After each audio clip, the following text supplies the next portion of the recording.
Hello, welcome back to my channel. Today I'm doing a really quick video to react to the Goodreads Choice Awards. The winners have just been announced and I kind of look at some of the finalists, and I'm not gonna lie, included some of the worst books I read this year. So we look forward to seeing what actually won. So I'm just gonna look up the different categories right now. So Best Fiction is Tomorrow and Tomorrow and Tomorrow by Gabrielle Zevin. This seems to be about kind of video games. I've heard lots of people say it's worth adding to your TBR, but I don't really know if it's really up my alley. But all right, lots of people have said that that was good, so it's good one. Then Mystery and Thriller. The Maid by Nita Prose has won.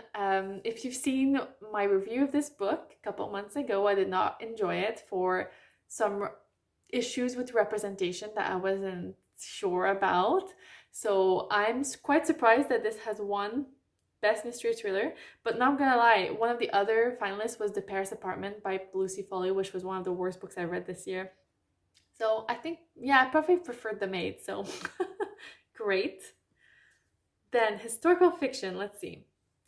Carrie Soto is Back by Taylor Jenkins Reid. I feel like Taylor Jenkins Reid was probably always gonna win this category because it's kind of like the vibe of Goodreads readers. Next we have Best Fantasy. Well, we all know Sarah J. Maas was gonna win, so it's House of Sky and Breath. I've never read anything by this author, and from some of the comments, I'm not sure that I want to. Don't know if it's, maybe I should try it before I knock it. I don't know. So next we have Romance, Book Lovers by Emily Henry. This is my Frenchness coming out. Emily Henry, not Emily Henry.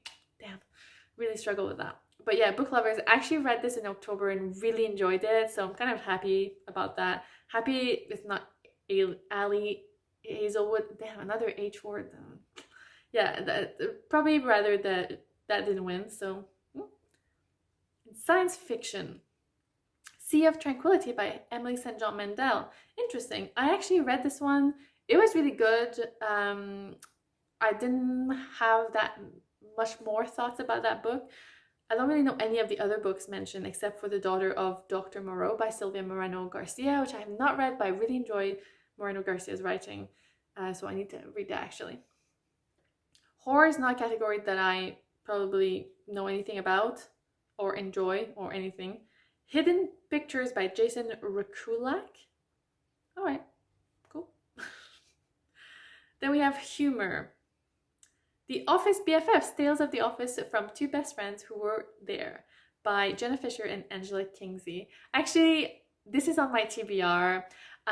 We watched The Office over, during the pandemic, and I quite enjoy kind of their take on it. And yeah, I think it's going to be really cool. I started listening to their podcast, so yeah, very nice. Next is Best Nonfiction, Atlas of the Heart, Mapping Meaningful Connections in the Language of Human Experience by Brené Brown. Interesting. Explores 87 of the emotions and experiences that make up a truly meaningful life. All right, very cool. Memoir and autobiography is I'm Glad My Mom Is Dead by Janet McCurdy. I'm not surprised to see that has won. I think everyone was talking about it when it came out quite recently, I want to say. And I kind of want to read it, but I don't know if I've been in the mood for it. But I've heard great things about it. Then Best History and Biography is Bad Gays, A Homosexual History by Hugh Lemmy. Don't know if that's how you pronounce that. Okay, very interesting. Based on the popular podcast, Bad Gays is a mischievous variation on the usual approach to popular history. Rather than focus on LGBTQ icons and heroes, the book profiles various villains, rogues, and baddies. Oh, okay, interesting. Then we have graphic novel, which is Heartstopper by Alice Oseman. That's not actually very surprising, is it? Especially after the first season of the TV show came out, this year. Best poetry is Call Us What We Carry by Amanda Gorman. I think I voted for this. I really enjoy her poetry, so I think, yeah, that's really, really lovely. Debut novel is Lessons in Chemistry by Bonnie Garmis. Very cool. I'm not sure I voted for that. I think I voted for Daughter of the Moon Goddess by Sulin Tan because I much preferred that. Lessons in Chemistry, however, was excellent. I read this in November.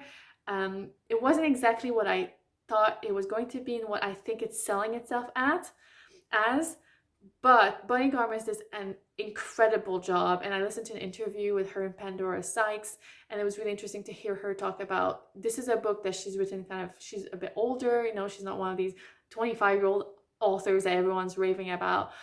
But she said that she don't think she could have written this novel when she was younger. And I really like the way that she was talking about how she built and thought out this novel. I will do a review about this soon. Young adult fiction is The Final Gambit by Jennifer Lynn Barnes. I do not know anything about this book. Is this a series? I do not know. After earning nominations for her previous 2 books, Lynn Barnes' beloved YA mystery series finally notches a win with his third and concluding installment. Okay, yeah, it is part of a series. All right. Then young adult fantasy and science fiction. Interesting that there is a separate category here.